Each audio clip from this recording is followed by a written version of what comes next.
Hello everyone, science school blog में आप सभी का स्वागत है। और जो हमारा इलेक्ट्रिसिटी चैप्टर का टॉप 100 क्वेश्चन चल रहा है ऑब्जेक्टिव का, उसका आज सेकेंड पार्ट है। तो चलिए सेकेंड पार्ट करते हैं।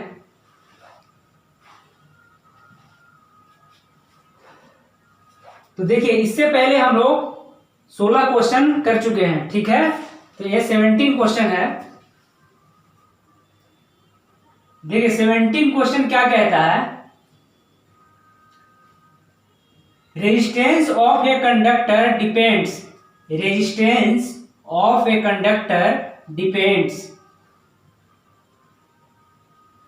Area of the cross section of a conductor, length of the conductor, nature of the material, also depend on the temperature. ठीक है, तो चार चीजें याद रखना है। देखिए कह रहा क्वेश्चन कि जो रेजिस्टेंस ऑफ ए कंडक्टर है, कंडक्टर का रेजिस्टेंस, किसी एक वायर का कंडक्टर का रेजिस्टेंस होता है, तो किस पे डिपेंड करता है? तो उसके area of the cross section of the conductor, यानी कंडक्टर के जो क्रॉस सेक्शन एरिया होता है, क्रॉस सेक्शन एरिया होता है, उस पे डिपेंड करता है। सेकेंड किस पे डिपेंड करता है? लेंथ ऑफ द कंडक्टर, कितना इसका लेंथ है उस पे डिपेंड करता है। ठीक है। थर्ड क्या है? नेचर ऑफ द मटेरियल, ये कैसा मटेरियल है, कॉपर मटेरियल है, एल्युमिनियम मटेरियल है, कैसा मटेरियल है, उसके ऊपर रेजिस्टेंस डिपेंड करता है। आल्सो डिपेंड्स अपॉन टेम्परेचर, तो किस पे डिपेंड करता है? टेम्परेचर पे भी डिपेंड्स करता है। देखिए बहुत इंपॉर्टेंट क्वेश्चन है। अब चलिए हम लोग 18 क्वेश्चन में चलते हैं, 18वें क्वेश्चन पे चलते हैं।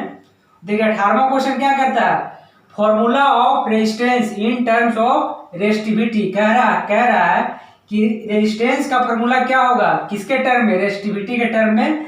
तो याद रखिएगा कि रेजिस्टेंस इक्वल टू होता है rho into L by A, rho into L by A. Rho क्या है? इलेक्ट्रिकल रेजिस्टिविटी है।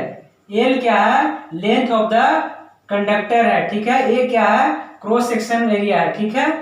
19 क्वेश्चन क्या कहता है कि what is the SI unit of resistivity, resistivity का एसआई यूनिट क्या है?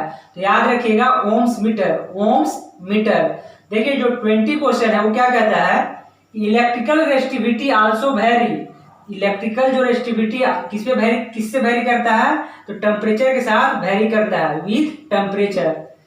तो चलिए अब हम नेक्स्ट क्वेश्चन करेंगे। क्वेश्चन देखते हैं। तो 21 क्वेश्चन में क्या कहता है कि देखिए अगर resistance R1 and R2 series में हो, R1 एंड R2 सीरीज में है, तो देखिए इक्विवेलेंट रेजिस्टेंस कैसे निकालते हैं? तो R1 प्लस R2, यानी कि सिंपली दोनों को जोड़ देते हैं। देखिए सेकेंड चीज क्या है कि जब सीरीज में हो, जब रेजिस्टेंस सीरीज में हो, तब क्या होता है कि करंट दोनों में सेम होता है, यानी कि हर एक रेजिस्टेंस में करंट सेम होगा। थर्ड पॉइंट क्या है हमारा कि देखिए जो हमारा R1 R2 में होगा वो वोल्टेज डिफरेंट होगा, यानी कि दोनों में वोल्टेज अलग अलग होंगे। यहाँ पे वोल्टेज कुछ अलग होगा इस तरीके से, और यहाँ पे कुछ वोल्टेज अलग होगा कुछ इस तरीके से। समझ रहे हैं? तो देखिए और फोर्थ पॉइंट क्या है? फोर्थ पॉइंट हमारा क्या है कि देखिए जो V होगा V1 प्लस V2, यानी कि सर्किट के अंदर टोटल जो पोटेंशियल डिफरेंस होगा वो किसके बराबर होगा? V1 plus V2, V1 plus V2, यानी कि 4 पॉइंट हो गए इसमें। क्या? इक्विवेलेंट रेजिस्टेंस कैसे निकालेंगे? R1 प्लस R2 करके। In series current same in each resistance. Third point है voltage different in each resistance. और फोर्थ पॉइंट है V equal to V1 plus V2। देखिए अगर हमारा R1 R2 R3 कैसे हो? पैरेलल में हो। R1 R2 R3 पैरेलल में हो तो उनका कॉम्बिनेशन कैसे करेंगे? तो 1/Rp equal to 1/Rp equal to 1/R1 plus 1/R2 plus 1/R3। Rp क्या है? Equivalent resistance in parallel. ठीक है। अब देखिए सेकेंड चीज क्या है कि voltage same in each resistance. देखिए जो तीनों ही रेजिस्टेंस है, इसमें क्या होंगे कि वोल्टेज सेम होंगे, वोल्टेज सेम होंगे, यानी कि पोटेंशियल डिफरेंस क्या होगा? सेम होगा। देखिए थर्ड जो पॉइंट है हमारा कि current different in each resistance, current different in each resistance, यानी कि R1 R2 एंड R3 तीनों में अलग अलग करंट होंगे। और फोर्थ क्या पॉइंट है कि जो I का वैल्यू होगा वो I1 plus I2 plus I3 के बराबर होगा। देखिए जो हमारा 23 क्वेश्चन है, 23 क्वेश्चन वो क्या कहता है कि what is the formula of power of circuit. तो पावर ऑफ सर्किट कैसे निकालते हैं, वोल्ट इंटू करंट, यानी कि पोटेंशियल डिफरेंस इंटू करंट। तो चलिए 24 क्वेश्चन देखिए, पावर इक्वल टू क्या होता है, electrical energy by time, electrical energy by time. देखिए एसआई यूनिट ऑफ पावर क्या होता है, वाट होता है, ठीक है। 26 क्वेश्चन क्या है, इलेक्ट्रिकल एनर्जी ऑफ सर्किट क्या होता है, V इंटू क्यू होता है, ठीक है।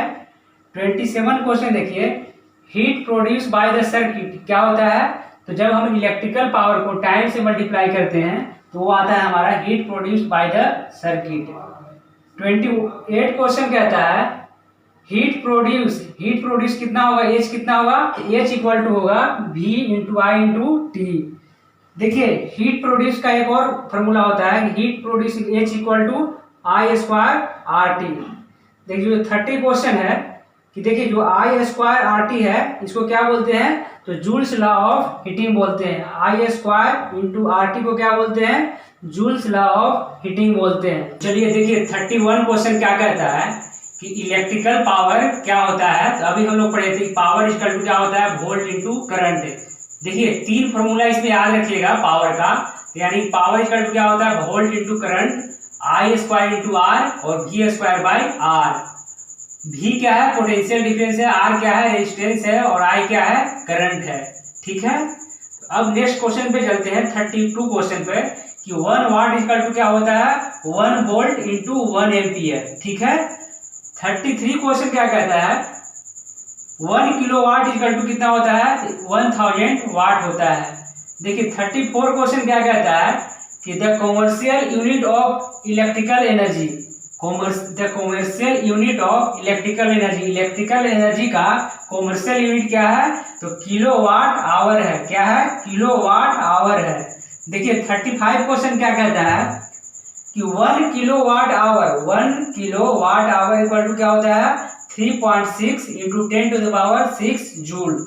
देखिए 36 क्वेश्चन क्या कहता है कि the direction of electric current is taken positive. तो हमेशा देखिए क्या लेना है, इलेक्ट्रिक करंट का डायरेक्शन कैसा लेना है, तो हमेशा पॉजिटिव लेना है, ठीक है।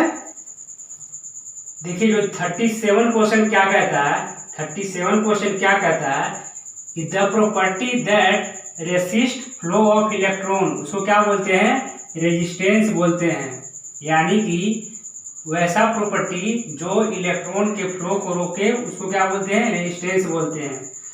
38 क्वेश्चन क्या बोलता है कि the SI unit of resistance क्या होता है, ओम्स होता है, यानी कि the SI unit of resistance क्या होता है, ओम्स होता है, ठीक है। 39 क्वेश्चन क्या कहता है कि electrical resistivity of manganese at 20 degree Celsius कितना होता है, तो 1.84 into 10 to the power -6 ohms metre होता है। इतना इंपॉर्टेंट क्वेश्चन नहीं है पर ध्यान में रखना, ठीक है। और मैग्नीज क्या है, कंडक्टर है। अब देखिए 40 क्वेश्चन क्या कहता है कि इलेक्ट्रिकल रेजिस्टिविटी ऑफ सिल्वर कितना होता है, तो 1.60 into 10 to the power -8 ohms metre. इसको याद नहीं रखना है पर ऐसे ध्यान में रखिएगा, ठीक है। और सिल्वर क्या है, कंडक्टर है, ठीक है। अब 41 क्वेश्चन क्या कहता है कि एमीटर ऑलवेज कनेक्टेड इन, तो हमेशा एमीटर को कैसे कनेक्ट करना है, तो सीरीज में कनेक्ट करना है। जैसे कि यहाँ पे R1 अगर लगा हुआ है रेजिस्टेंस तो इसको सीरीज में कनेक्ट यहाँ पे करना है एमीटर को, ठीक है।